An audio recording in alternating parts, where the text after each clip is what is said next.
This week we had on Joe McMahan, endurance athlete and owner and founder of Azoia, an endurance fueling company.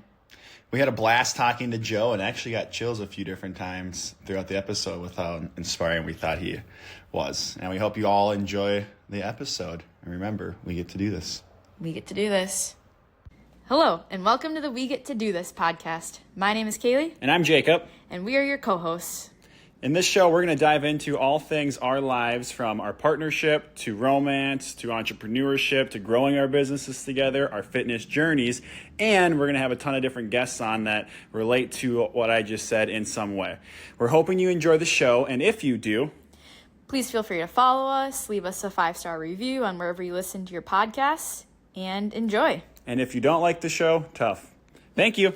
Thanks. What is up, everyone? Episode 25 of the We Get to Do This podcast. We have a very, very special guest today.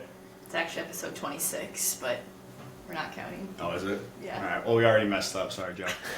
Joe McMahan is our guest, and I've been extremely excited about this all day. I even came home and told Kaylee, I'm so excited about this podcast. It's gonna be dope.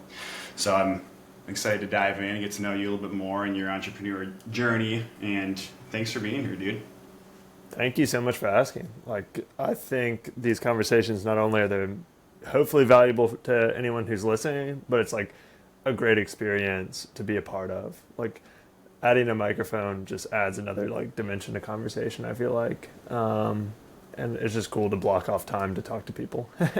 Just straightforward, no distractions. It's rare that you get that, so super exciting. And from across the country, because you just moved to North Carolina, correct? Yep, Charlotte. And so just a little backstory of how we all met. We actually met in Nashville, getting close to a year ago, but Jacob and I were on our way with my parents out to Atlanta, and Jacob was like, there's this really cool running store that I'd really like to stop at in Nashville. And we were driving through Nashville, and we're gonna grab lunch, and just it was a good spot to take a little rest break. And so we ended up stopping at the Exchange Collective, and you happened to be working there. Yeah. As Jacob's representing on his crew neck. Which I totally planned. Changed into 5 minutes ago, but yeah. Spontaneously. Very spontaneous. And yeah, we were checking out the store, and then you were working there that day, Joe. And I remember how we all started talking, but I think Jacob just mentioned that we were from Minnesota, and I think you were asking why we were there, and then started explaining because we were on the way to my 200 miler in Georgia, and we started talking about that, and then we found out that you have your own then I remember you handed me a couple of your gels, but I didn't know that you had made them at first, and then you started talking about Azoia, and yeah, and we're wow, this guy makes his own real food gels, and I was super excited about that because I like using spring gels and other real food things and maple syrup stuff, and so I was super stoked when I was looking at your ingredients of how it was just super simple, just basic things. I'm these are things that I tell my patients to use and my runners, and then I got to use them during my 200. So you were part of my 200 mile experience. That's my dream, to play a tiny role, You did it. But more than a tiny role, because I was excited because I only had the 2. And so over the span of, 4 days of me being out there, I was I need to use these at the perfect moment. And they came out just in time. That's awesome. Yeah, working at the Exchange, you never knew who was going to come in the door. And Mill said he already knew from, you Woo, you the runner. He came down to Nashville several times, a few other people. Actually, Mill City was a part of the grand opening for the exchange. Super cool. Yeah, because weren't they in the yearbook too? Yeah. You showed that to us. Yeah. Yeah, so the exchange is a special place, but it was really funny because come in, hey, what brings you in today? You never know. It could be someone like a doctor referral. Hey, like I need some Hokas, or I'm looking for the QC shoe, the cloud shoes with the holes in it. You never know, like at a running store, and then someone comes in, oh, I'm on my way to a 200 miler. And you're like, oh, okay, like, wow, this person's a runner. Okay. But yeah, it was really cool meeting you all, like, initially. And of course, like, I'm like, got to plug the nutrition company, Azoia, because, like, that's my dream, fueling awesome memories like that. So, and I picked up on that right away too, where I was like, this dude is definitely an entrepreneur at heart, because it wasn't like a salesy kind of, oh, take these gels, it was, you asked us, talked to us, got to know us a little bit, and you're like, oh, you should try my gel. It just, everything was, I respected that a lot. But we usually start podcasts and with guests, and we love to ask 3 questions. Okay. Love to dive into your story a little bit more so our audience gets to know you better. So, Joe, who are you? What do you do, and why do you do it? Who am I? What do I do, and why do I do it? I like that. That's a loaded questions, to be honest. But I'd say runner, entrepreneur, foodie. I don't know, like try to be a good friend, boyfriend. Hopefully, one day a great father. A great Christian. I don't know. A lot of different identifiers, but nothing in particular really sticks out to me. I think they're all important roles. Mm-hmm. What I do. So I started a nutrition company. I now work full time. I'm super lucky to have this, like, it dawned on me a month or 2 working full time. I'm like, whoa, this is my dream come true. I'm actually working for myself. Even though I haven't quote unquote made it, I'm not, rich and famous or anything like that, but like by any traditional measure of success. But I mean, I have the freedom, I have I'm rich in time, and that's really cool. And I'm working on something I find really purposeful. So Azoia is a nutrition company. We make the world's simplest, I think tastiest, easiest to digest gel with only 5 ingredients, all things that you can pronounce, no preservatives, nothing unnatural in it. Why I do it, like I can kind of like back up and give like a little bit of an origin story. I was working at a software company during college and after college. I loved it. I loved like the entrepreneurial spirit. I love seeing that behind like the doors of business is just humans, and it's not that structured. And it made it feel like I could do something like that for myself one day. And I fell in love with running. I was a rower in high school, and then I started running a ton and biking, mountain biking first, then road biking. And I just, like, went all in, all the podcasts, Rich Roll, Huberman, all these podcasts learning about nutrition, and saw that it was a big controllable, something that we can actually, that can impact the outcomes we get in our performance and how we feel and our success in the sport. And it's something relatively easy to control for us. So dove all in on that. I was actually making, you talked about maple syrup. I was making like maple syrup and water and salt in my water bottles while biking. It's probably something in your neck of the woods that's very conventional. But in Tennessee, I was like, no one was doing that. I thought or at least no one in my circles was. I was like, it really is simple, you know, like you don't need like these crazy powders. You don't need any like what you're being sold is something super simple. It's just carbohydrates and sodium, and the innovation is making it easy on your stomach.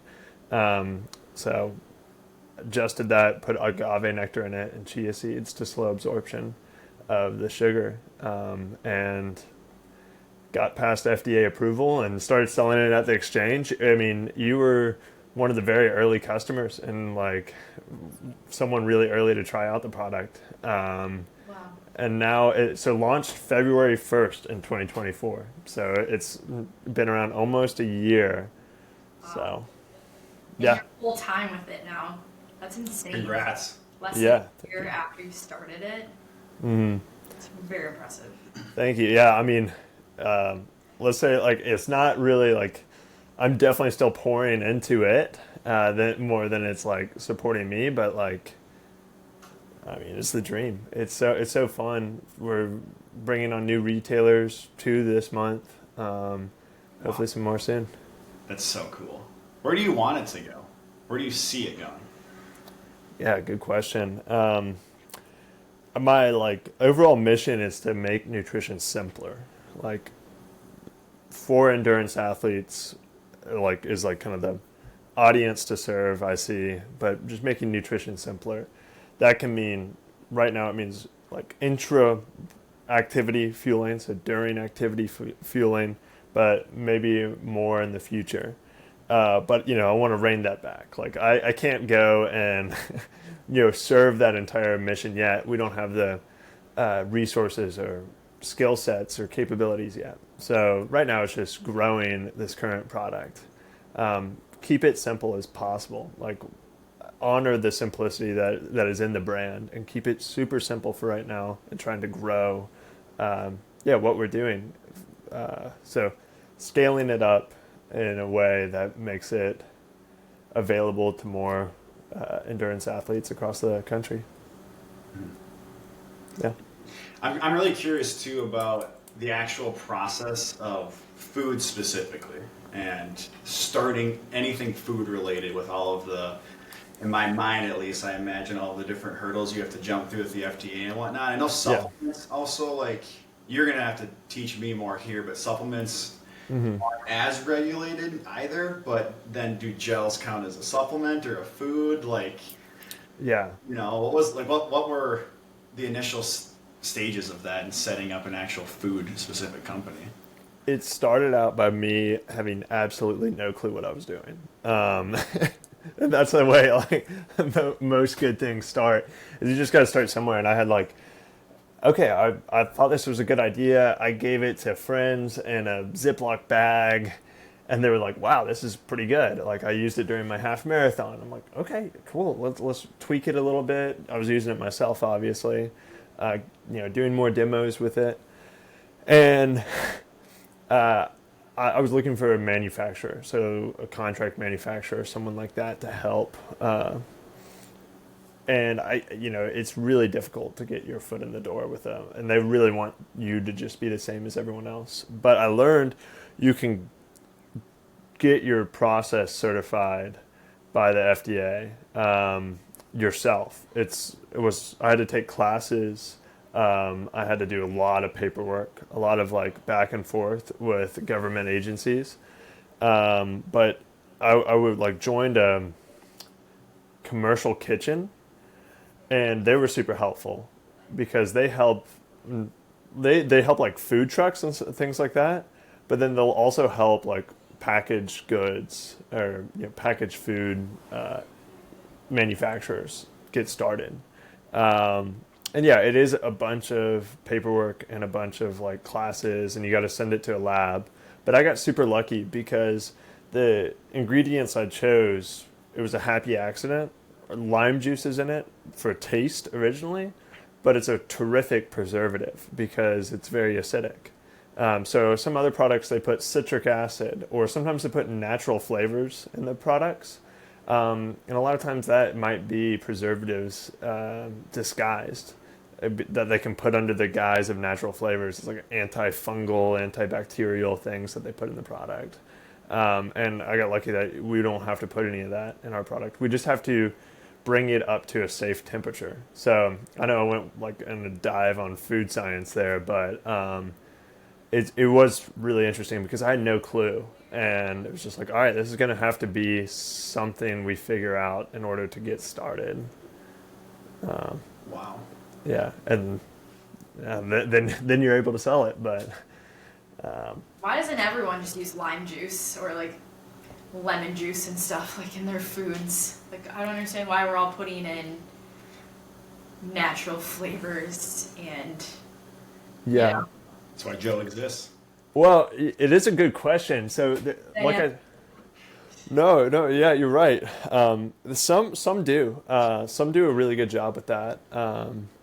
I think it might BPN gels might use lemon juice or something like that. Some humas or I'm not that familiar, but I've in talking to contract manufacturers, they want an extra layer of like safety and security on their product because they want to protect themselves more than they want to create something that's good for the consumer. So because they're not the ones selling to the end consumer, they rather protect themselves instead of having like something that spoils because they mess up not bringing it to the right temperature or they don't seal it all the way or something like that. So they try to go above and beyond on the safety, but in doing that, they're adding something that's like potentially harmful to your gut. I think it's just like kind of a little bit of a conflict of interest because there's middlemen in the way. So the interests aren't aligned. But when I'm the person using it, I'm going to be, and the person manufacturing it, I'm going to make sure it's something good. Right. Yeah, so are you making all of like it yourself then right now? Yeah. And still like renting like kitchen space then? Yeah. Yeah, it's super time intensive right now. Actually, I spent a lot of time today. I'm applying for a grant through this organization in North Carolina that will possibly help us get some funds to buy machinery to help do the packaging. And we can have that in a either commercial facility, shared commercial facility, or rent out our own. So, yeah. But still keep it in-house because I don't know. I think it's better that way. Yeah. I'm curious one more like kind of on like the actual like building of the gel and whatnot standpoint. So yeah, this might come from a little place of ignorance, so I apologize. But as a consumer, so I have, like I said, no idea how these gels are made or anything. As a consumer, I remember during my first marathon, which is like 10 years ago now, like the only option was really goo, right? And I probably shouldn't have said their name, but not to shame them, but they don't like usually sit well on the tummy, and they don't go down very easily, you know, and whatnot. And over the past 10 years, I've seen like a ginormous shift, right? Now you have tons of, I shouldn't say tons, but you have options like you just named a few, like Huma, BPN as well, that like they do sit well, right? And they go down smooth. You don't necessarily need to have water and, you know, whatnot with it. So I guess my question kind of is like, when you first started, were you like afraid to kind of get into this industry that was beginning to become more saturated with those other like competitors of yours now, or was that even a thought? Like, did you just like, how did you kind of go about that from like the mindset of that? Does it make sense? Yeah, you know, like I get what you're saying. It's like it does. There's so many options, which is great for consumers. Right. And I think I started in 2023, like early 2023, like, you know, researching this and getting going on it. But I see it as, yes, there's a lot of competition in the market, which I see it as a fragmented market because so many people see it as a necessary evil and not as, I don't know, there's no clear like marquee products, I feel like, in the market yet. So it's good for consumers. It's good to have competition. And I don't know, I see it as like, just because there's other people running a marathon doesn't mean that you don't run a marathon. like still finishing, first in your age group or 20th overall, like you're still happy with it. And for me, like this is my first business. I'm 25 years old. Like I'm stoked to just be running the race alongside some awesome companies too. I don't see them as competitors. We're serving the same needs of customers. And that's, I don't know, it's really cool to just like get in the race. And then what do you do? Like, hey, I want to run a marathon and I want to get faster out of a marathon. You got to get started somewhere. You got to run your first marathon sometime. Even though there's other people, you're not going to win your first marathon. You shouldn't expect to, because then that's just setting you up for disappointment. I mean, I still have high expectations and hopes for Azoia and for myself. But I'm just saying, like, I don't think we'll fail, but you got to expand the time horizon. And like, this year we're probably not going to be the number one gel in 2025, but like over the next 40 years, yeah, we could be a serious contender in the nutrition industry. Like not to like push anyone out, but just because we like being here and we like doing what we do. We get to do this. Yes. Raising time We with paid Joe salt to say boats. that. We paid you to say that. But yeah, we always talk about too, because I feel like there are a lot of people in the various industries that don't realize like there's room for everyone at the table and we can all eat. Yeah. And so I love your mindset on that because we talk about that all the time. And Twin City, like here, is saturated with acupuncturists, but it's like we have different markets, and it's like, yeah, if you'd rather have this other brand of gel or this other like acupuncturist, great, like whatever serves your needs the most. Yeah. Awesome, There's tons of podcasts, but like, Right. there's still people that find this super valuable, and as long as you enjoy doing it and it's sustainable for you, I mean, more power to you, right? Like you got to do it. You got to start somewhere. And like, you're not going to say, man, because Rich Roll's out there, I'm not going to start a podcast. It's like, Right. no, of course. Yeah, we're going to do it. And it's going to be a lot of fun. And he would be like, hell yeah, you should start a podcast if Rich Roll were like on this line right now. He would be stoked for you. Right. I really like that marathon analogy you gave. We're all running the race. And I'd love to answer that question too.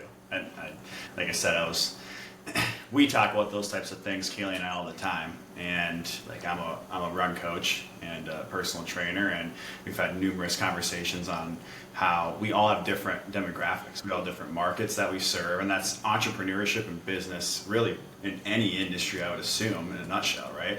And understanding that is how you kind of get through those early stages of entrepreneurship. Otherwise, you would never get anywhere, right? Really? Yeah, for sure. I think like having a scarcity mindset or a zero-sum mindset is the wrong way to go.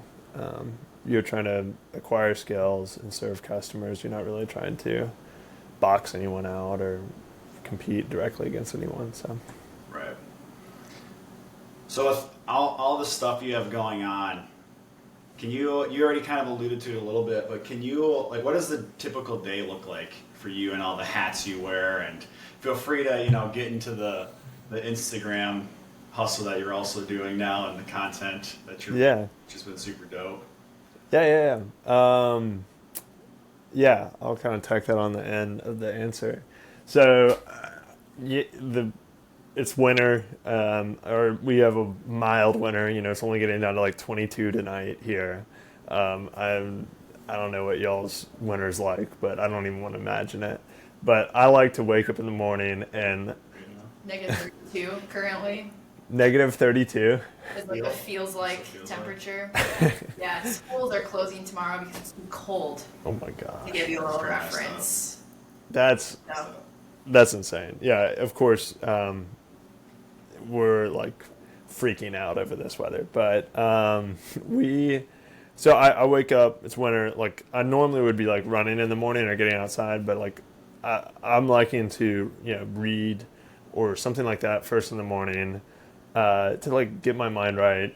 I live and die by this. It's like moleskin. I have a leather on the outside, moleskin journal, that just pen to paper, what I'm thinking, what I'm feeling, what I'm trying to accomplish today.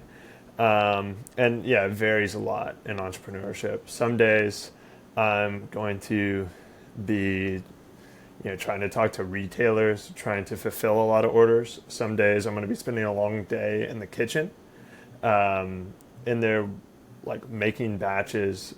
So that's pretty labor intensive, like I said.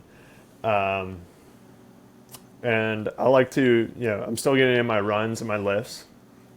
Try to go to run clubs here in Charlotte and be as involved as I can. And it's just, that's the beauty of it. Is some days I run in the middle of the day when it's beautiful. Being an entrepreneur, it's like, okay, I got that list completed or the items I wanted to. It's time for a run, and then I'm going to come back and take everything to the post office, all the orders that need to go out. But yeah, it's a lot of balancing other things. One thing I try to continually remind myself of is busy is not the goal. So yes, I might be busy, but like I'm not trying to be as busy as possible. That's not going to make me as effective as possible at being a good entrepreneur, a good runner, a healthy person.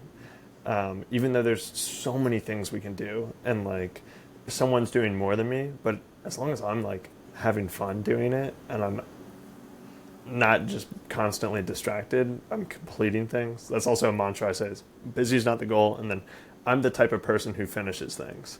So just like I start something and I finish it. And that's like what I try to get in through my head, because it can be so hard on your own schedule as an entrepreneur, like actually feeling accomplished at the end of the day. And you got to like come up with your own way of judging that. And then you alluded to it. Recently, I've been trying to invite like others into my life a little bit more through Instagram. So I started a new Instagram page. It was exactly a month ago now, December 20th.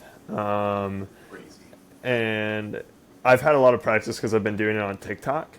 But it's been really cool trying to capture some workouts, some runs, some of the mindset, and put it out there once per day. So that's been another thing I try to accomplish each day is posting one reel a day. That's been a lot of fun. So you were practicing all that before on TikTok, you said? Yeah, I was doing Oh, that I should have looked. like 2.5 months on TikTok. Yeah, it's not pretty. Getting started at something, like whatever it is, you look back and you're like, wow, I was bad. But you get good at something by sucking at something. That's a fact. Right And there. being consistent with it and doing it every day. You're learning so much by doing that. And like our goal starting the podcast, we're going to be on here every week for at least 100 episodes. Awesome. And even just looking, even at when we were on episode 10 and looking back at our first 4 episodes, we're like, wow. They were way different. Very Way different. different. But it's but that's not a failure. It's just we learned a lot immediately and are now learning how to speak better and learning more about the technology and communicate with each other and other humans. So yeah, it's just you have to, like you said, you have to start somewhere, even if you don't know anything about it. Yeah, and of course, no one feels cool talking in front of a camera when you have less than 100 followers on Instagram, but everyone started that way. Right. No matter who you are, everyone was there. It's uncomfortable. You all were talking about, I think you said you have 20 to 60 listeners on this podcast. If you still had a room full of 20 people, it's still kind of scary talking in front of them. Yeah. With them being silent and listening to every word you're saying, it's still kind of scary. So the same goes for taking a video of yourself and doing a voiceover. You feel kind of silly and a little scared putting it out there, but you got to in order to get better at it and hit a stride. Yeah, it's all practice, and it's all so connected. It's crazy. Even I have a YouTube library that I started making videos on like 3 years ago maybe, when I was more training than coaching, because I wanted to be able to send exercises to people, right? But just the idea of putting myself on YouTube, like the early videos I had, holy smokes, they were not anywhere like they are now. And now, like, I remember doing those videos too, and like for a 30-second video, I maybe spent 15, 20 minutes plus doing that and redoing it to make sure it was perfect. Oh, and then yeah. you start to, practice, and you learn a bunch of different things. You also learn that like, it doesn't need to be perfect. You just need to get it out there, right? And now it's like that 30-second video takes 30 seconds to make. Like Yeah. I imagine Instagram's also similar in that sense. Yeah. But, I mean, so let me like try to tie this together really quick, because I think it coincides everything we're talking about: entrepreneurship, publishing some, expressing yourself via podcast or Instagram or anything like that. It coincides so much with running, and that's why I loved it. Like that's why I loved running and entrepreneurship. Is like it's consistency, it's accountability, like keeping yourself accountable. And then also, like, I invested in a class to help me learn more about Instagram. And I mean, like, people invest in your coaching. Like, you see someone doing well, and they're like, hey, I know a way to shortcut. And it's like, okay, this is something I think is important to me. So you invest in it, and then, of course, it pays off because you learn new skills. Yeah, I don't know. It just, for me, I just see the same connections there. what's wild too is it's always the classic, like, not saying I was doing this with you, but you see it, like Floberg, for example, he's the first person that comes to mind, or like these bigger, like Nick Bear, whoever, these bigger people, like on these platforms that kind of, came out of nowhere. It's that one quote of like, you become an overnight success after 10 years, or whatever, what I'm talking about. Kind of came out of nowhere. And I know there's a lot of times judgment on that of like, wow, they got so lucky. They just, happened to do this, whatever, and made it big, right? And you just proved a very good point of like, I didn't even know you had experience on TikTok, right? I didn't even know you took an Instagram class. I didn't even realize that you've been posting every single day, right? And being intentional about that, right? Yeah. The amount of work that you're doing right now to grow this to, some of these videos have 10,000, 20,000, 20,000. Yeah, I got one that... Now 58,000. It's crazy, the Chipotle one. Yeah, I had two that are 3 over like 100,000 now. Yeah, it is getting lucky, but you got to show up and put yourself in the scenario to get lucky. There's definitely luck as a piece of it, but I don't know. It's not easy making it look easy. You're like, oh yeah, you just got lucky, but like Floberg, you just got lucky. It's like, okay, no, this guy practiced more than anyone. Is like one of the best videographers in running. Right, and if you research him, for example, like one day I was like just diving through his old YouTube stuff, and he had like another account that didn't go anywhere, like anywhere. It still had like thousands of views, but compared to where he's at now, he switched at some point and started doing more of the running and the stuff he's doing now, and you don't even see that part of it, right? I never saw that part of it, right? So it's just really interesting to see and hear like kind of the background, and even Azoia. Like when we were researching Azoia, I did not realize it was almost a year old. I thought when we first met you, I was like, oh, this dude's probably been around for longer than that, right? So yeah, don't judge its cover, right? Get to know it. But like with Azoia, like I said it launched February 2024, but like it was probably an idea that I said, oh, I'm going to do this February 2023. In my mind, I didn't like put it online, or I didn't like, really try to go forward with it. I had no clue what I was doing, but like the exchange, for example, running store, beautiful concept, like great space for runners to meet. You think it's just like a happy accident, but they had the idea for like 10 plus years while they were working at Nike before making the jump to do it. It's crazy. It's crazy. Yeah. So I love those stories. That's why I read a lot of entrepreneur books. It's all you read. I really like memoirs. Yeah, Mm-hmm. all I read actually. Like Shoe Dog's a great example of one that I like am obsessed with, that I read 5 or 6 years ago now. But hearing these companies and the stories that they have and what they went through, like that's part of what motivates me to keep going, honestly. Because Nick Bear once said, he talks about how it was like when it was him and Preston and I think one other dude, how like hard it was to, in the sense of like pay the bills and do everything they need to do to keep the business alive and running, and they were doing 14, 15, 16-hour days, and then they would still fit a workout in and film content and all of this when like compared to what they're doing now, no one was watching, right? And he says now he looks back on that and he's like, those were some of the most fun days that I had. Like absolutely, you know?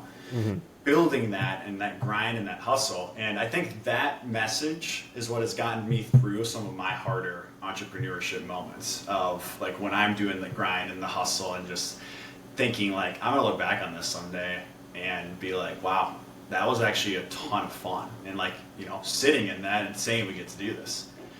Yeah. Me to say that too. Yeah, I know, like remembering to smile and be like, yeah, this is what I asked for. Right. Even though it's like scary and uncertain, makes you feel alive.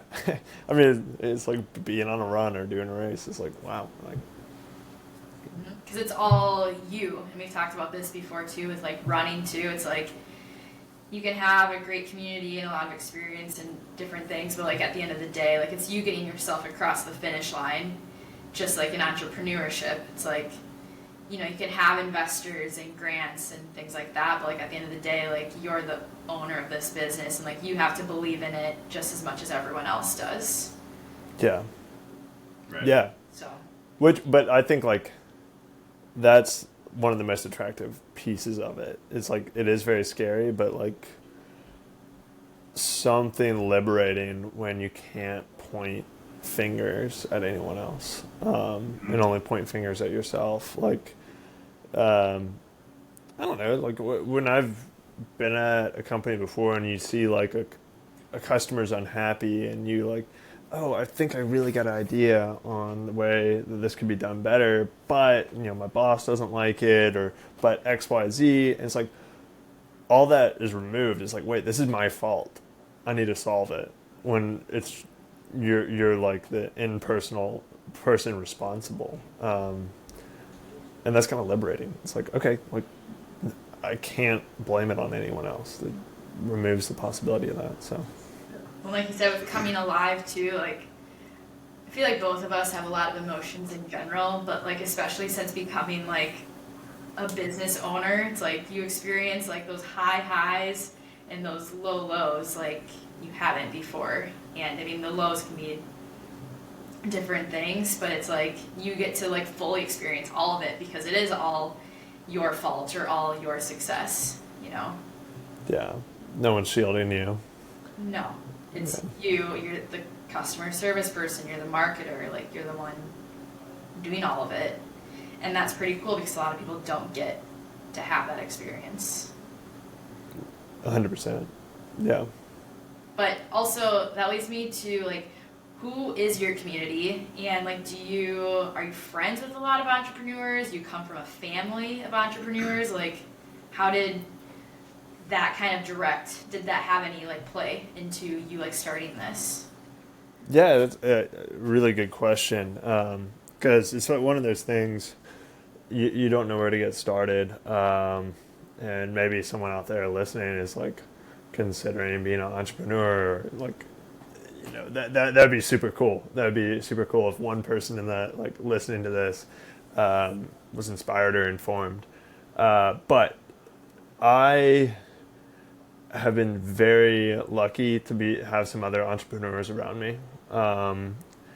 There's been a few, like there's these guys that started a company called Inerza in Nashville. It's like a pre-workout targeted towards runners with like no artificial sweeteners. So it's pretty easy on your stomach. You get it down, and it's got it's got supplements in there that target running performance. But it was super cool because like was just starting to talk about Azoia, starting to take the idea seriously. Met these guys. They hadn't launched their product yet either, and really cool to like be climbing up a mountain along someone else. You both don't really know where you're going, but you got company. Then I've met some other great people. Moved here to Charlotte, and I met a girl who started it's like a cheese cracker company. Her name's Becca. It's called Piedmont Pennies. I'm gonna plug them because like they've helped me so much. Like you gotta like just be full of gratitude for all these people that like have your back. And like you just sit down and you have these unique problems that whatever it is between like having kitchen space or like FDA approval, and just being able to talk through these random nuances with people is huge, and just you just don't feel alone. And the community, it sounds so trite, like before you're a part of one, like hearing, oh, community is everything, being a part of community, it's about like serving the community. It's just like, okay, we get it. Like it's so freaking overused. But when you actually like feel a part of like just, oh, I'm doing this, but then there's other people alongside me doing similar things that care about my success, that aren't trying to get in the way, that are not competing. Like it's really, really cool, because then they're bringing out the best in you. You just get to like bounce ideas off each other. It's, again, a great mirror to running. I mean, you got running community. Mill City's awesome. There's Charlotte's been awesome too. You have people, they're not competing against you. They're just there like cheering you on too. Helping you through whatever issues you might have. So yeah, it's been huge. My family though, there's not really, my direct family aren't entrepreneurs, but like have been so supportive of me. Like I was really scared at first, because like, I don't know, I was a accounting major. I studied several things, but like accounting was one of my majors. I thought I was going to work at one of the big accounting firms, have super secure, steady, like profession. It's not that as an entrepreneur. So the fact that they were supporting me in doing that, and then also supporting me in doing this, is like, I'm super lucky to have that. And I mean, heck, my mom, when I was living in Nashville up until October, was making all the gels with me, like would go to the kitchen. She wasn't expecting me to pay her. Like, of course I would go get lunch with her afterwards, but she just wanted to spend time with me. And like, that's awesome. That's what moms are for. And like, that's so cool that I had that. Like, not many people get that. And like that amount of time to spend with like your mom there, like while I'm like reasoning through all these ideas and these things going on and these customers, and I don't know, it's really cool to have people around me supporting me. There's no such thing as a self-made man. There never is. So, yeah, long-winded answer, but great community of entrepreneurs that you don't like. It doesn't happen overnight. It was like serendipitously you meet some people. Of course, there's some great organizations that have gotten me involved too. And then, yeah, the people around you, they're not giving it to you, but they're like helping you along the way, and that's what makes it all that more rewarding. Yeah. I love it. Yeah, it chills a little bit listening to that. I'm gonna be honest. Big community people over here. Big community people. I know there's so much truth. Yeah. There's so much truth to what you just said, and I'm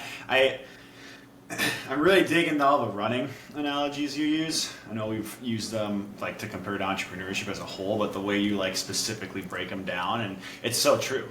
Yeah. And finding the community around you that's going to help you without, cutting you down, essentially. Like, right, not trying to break you so that they can get higher, right? That's key. It's so key. And we look at, like, Keely and I talk about this all the time about some of the mentors we've had in our life and how there's zero chance we would be where we are without those mentors or community members or whatever, right? And it could be a small little thing that was one specific day, whatever. And that's, big reason we're a part of community. And also, it gets lonely sometimes being an entrepreneur too. And so having other people you can share all of the hardships, good things, all of that with, it's important, and especially the good things too. I think it's I don't remember who talked about this, but it's really it's one thing to have people that you can go to, and when you're going through a lull in the business or down spurt in the business or whatever, and have them there for advice. But it's a whole other thing to have community members around you that you can go to when you have success, and you can tell them about that, not in like a bragging way, right? And explain the excitement there, and they get excited for you simply because they're excited for you, right? Not because they want anything from you, right? That's just special. And that's the running community. Yeah. You got 3 10 marathoners running with 4 marathoners running with 2 30 marathoners, and everyone's trying to do the same thing and just get better, and that's the goal, and everyone gets excited when it happens. I love it. Yeah, the running analogy, like, it goes deep, and my girlfriend's probably tired of me talking it through, but I mean, it just teaches you so much about effort and the people you surround yourself with. Yeah. How did you get involved in running? Because you said you did rowing in high school. Yeah. Why did you start running then? Yeah, it's a good question. I mean, I would run still 2 miles or something like that between when I would go lift in college. But I mean, I was really I didn't care too much about fitness or health. Just kind of falling off for a few years. I mean, we probably all do in college, but it's a good question. What specifically drove me to running? A little bit of David Goggins, a little bit of COVID. You just kind of it was a good reset during COVID, and you got me thinking with the absence of the social circles of going to bars and such, you get to thinking maybe I'm meant for more. Maybe there's more out there for me than these cheap dopamine hits. And started reading a little bit more, listening to different podcasts, and finding inspiration there, and then started just running a little bit more, because there was nothing else to do. Actually, Nick Bear was a pretty big part of it. I got to plug him because he had a workout app that he made free during COVID, and I was following it, and I was this huge guy, I'm gonna get jacked or whatever, at home workouts, but running was a huge part of it. And I remember the first 7 mile run, I was wearing some 3-year-old beat up shoes, but I completed 7 miles. I was holy cow, I can do this. And then fast forward a little while, I was started ramping up, doing 10 miles. Eventually I ran my first half marathon time trial, and my buddy paced me. It was just one of those things that you just get addicted to. I'm sure in coaching people, you've seen a lot of people find it, and it's really beautiful because it does spark this kind of childlike. You love getting outside, you love pushing yourself, and you get to see progress candidly. Almost, it's one place that you can actually measure progress. And I not a historical runner, but all those reasons, all the good reasons. I think we can all we could keep going forever. Thanks for sharing. Yeah, for sure. I mean, I'm sure you all resonate with that. Yeah. I mean, we all have unique stories for sure, and different stories. Mine included some Goggins and Nick Bear too. I don't know if Keely's did, but Did you meet Nick Bear? Did you say that? Yeah, I met him really briefly. It was at a event with the Exchange. It was like super brief though, so it was like. Still. And yeah. It was when he was living in Nashville, because like he was living in Nashville for like 6 months before he moved back to Austin. Yeah, it's pretty cool. And like I think it gives credence to like the words you say matter and what you create does matter, because we forget often, like you're creating a podcast here. Oh, you think it doesn't have any gravity. Like I'm creating a nutrition company and like an Instagram page. Oh, it doesn't have much gravity on people's lives. But like here I am citing like some people I didn't even freaking know, and they just put themselves out there, and it had a massive impact on the trajectory of my life. And it's just a small domino that starts knocking down bigger and bigger and bigger dominoes in your life. And like that we can never lose sight of, because putting yourself out there in an uncomfortable way, like David Goggins exposing all of his dirty laundry and his guts out there on books and podcasts, and Nick Bare, like, I'm sure he gets so much crap for putting himself out there in YouTube videos and Instagram, but it helps a ton of people. Yeah, and there's a video that he talks about how when he went like home during a college break or something, and he was at a bar in his hometown, people were chanting BPN at him, and they were chanting it, making fun of him. Yeah. Not being supportive of him at all. And I think that's crazy. I think that is absolutely insane, right? It's just fuel, though. Like that too. Like when you hear that type of stuff, though, like, yeah, it doesn't, it's probably few and far between. Like that you really get people that are detractors or pulling away from your, like, the support, but like that is fuel. Like, BPN, like he came back on a freaking mission to prove them wrong. Like that, I don't know.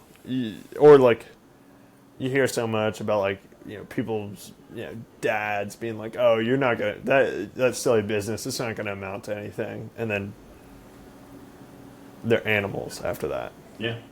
And then you also, again, with the good stuff too, you have to think about, like last week I had someone related to We Get to Do This. She was, she came up to me in the gym I work at, and she's not a client of mine, but she was like, the message that you and Kaylee are spreading is so cool.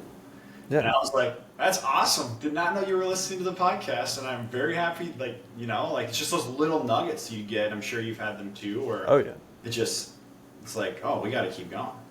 Yeah. Someone's listening. Like, holy cow. Yeah. Well, like you said, with even if it is 20 listeners for an episode, and like how that's an entire room of people, it's like, yeah, that's still 20 human lives that we're talking to. Yeah. Cool is that we're potentially impacting those people, and hopefully at least one thing might be resonating with them. And the ripple effect, like, there's so many cool studies on that, like, how witnessing someone buying someone else's Starbucks in the morning can, like, create all these downstream effects. And like the same goes for this, like those 20 people interact with 20 people per day, if they spread a little bit more positivity, or like their most important relationship to their husband or wife, or it can absolutely create a ripple effect, which is so cool. And I think it's just like, for me, I actually started with blogging, so I've written over 200 blogs. Of course, like there's layers to this. So when you go back, you always have like a little bit of a backstory. And like my goal with that, a lot of them, I just like, if this serves one person out there, like this is a massive success. Setting the bar really low for success. So then you just keep going. Wow. I'm inspired. Yeah. Yeah, before that we get to do this question, I'm just curious if there is one thing that I'm going to ask that you could tell Joe when I don't know how old you are, but when you were like 15, 10 years ago. I'm just curious. I love asking you this question. What would you tell younger Joe in terms of business, running, anything, if there's anything that specifically comes to mind through advice you would give that person.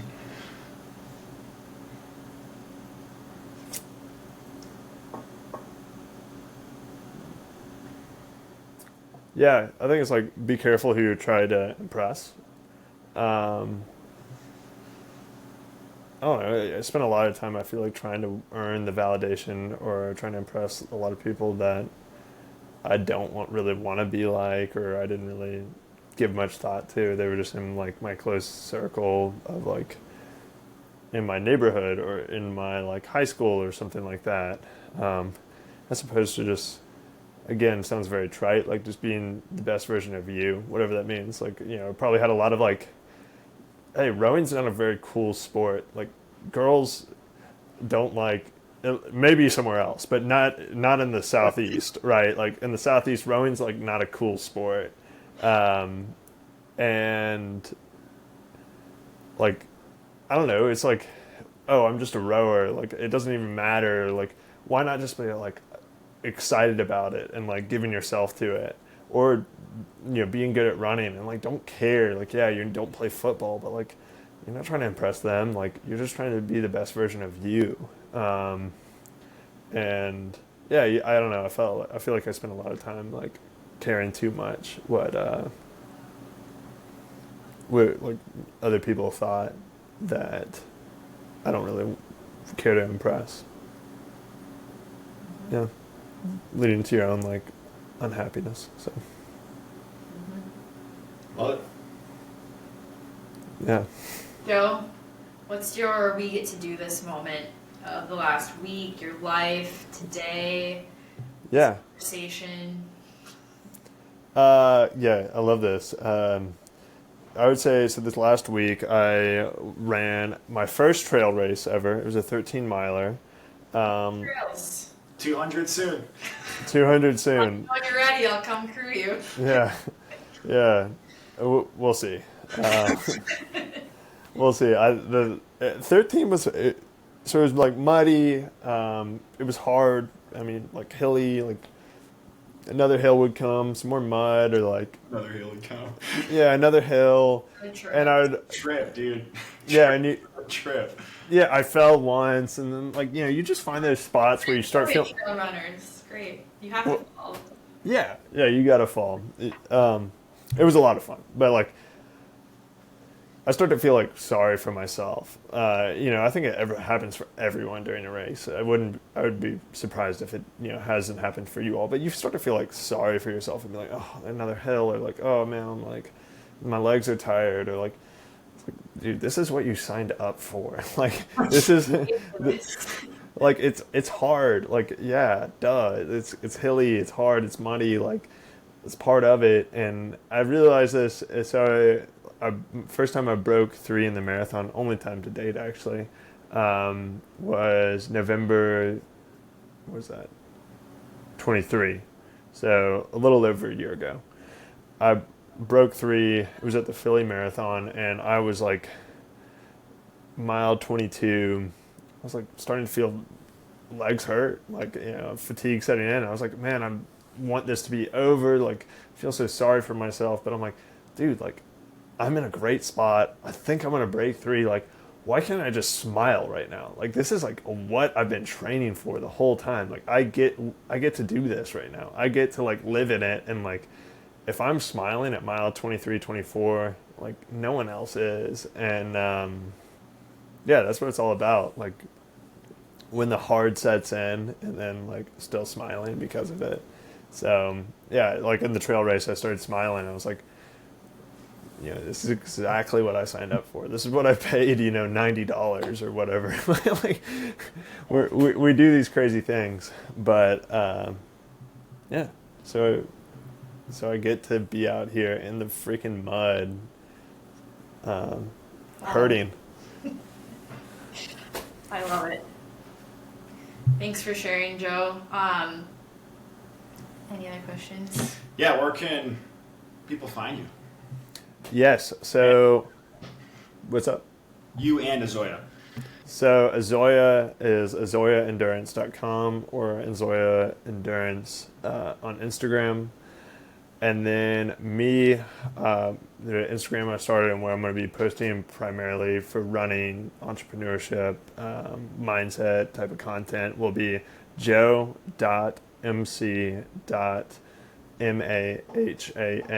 So, yeah, that's my new Instagram. That's where you can find me. And We'll plug it in the show notes too, so terrific. you can find you and buy these awesome gels that taste good, and it's guaranteed that it can get you through a 200 miler, correct? That's part 100%. of the agreement. Okay. That's all. It's all I've eaten for the past 2 years, and I feel great. Got me through, so. Yeah. We'll get him up and get him going to Minnesota now too. Yeah. Still see to get on. Yeah. Hopefully, coming to more running stores near you. Hell yeah. Yeah, That's me and awesome. Plug in Mill City. I'll get on that. Thanks for being on, Joe. Really appreciate you, and it was fun having this full circle moment. So I know we've all been following each other for the last year, and now Yeah. to get you on the pod is pretty awesome. So Yeah, super cool. I love what you all are doing. Keep going. Like, there's people listening that find it valuable, and yeah, just keep on like holding on to those like supportive comments. Like, keep going. right back at you. Same to you, dude. Thank you. Yeah. You thank being you. here. We get to do this episode. 26. Thank y'all. Thank you. Bye. Wow, Kaylee, we made it through another episode. What do you think? We would love if you would go give us a follow, a 5-star review, and comment on the episode and what you liked and what you'd like to see more of. See you next time. We get to do this.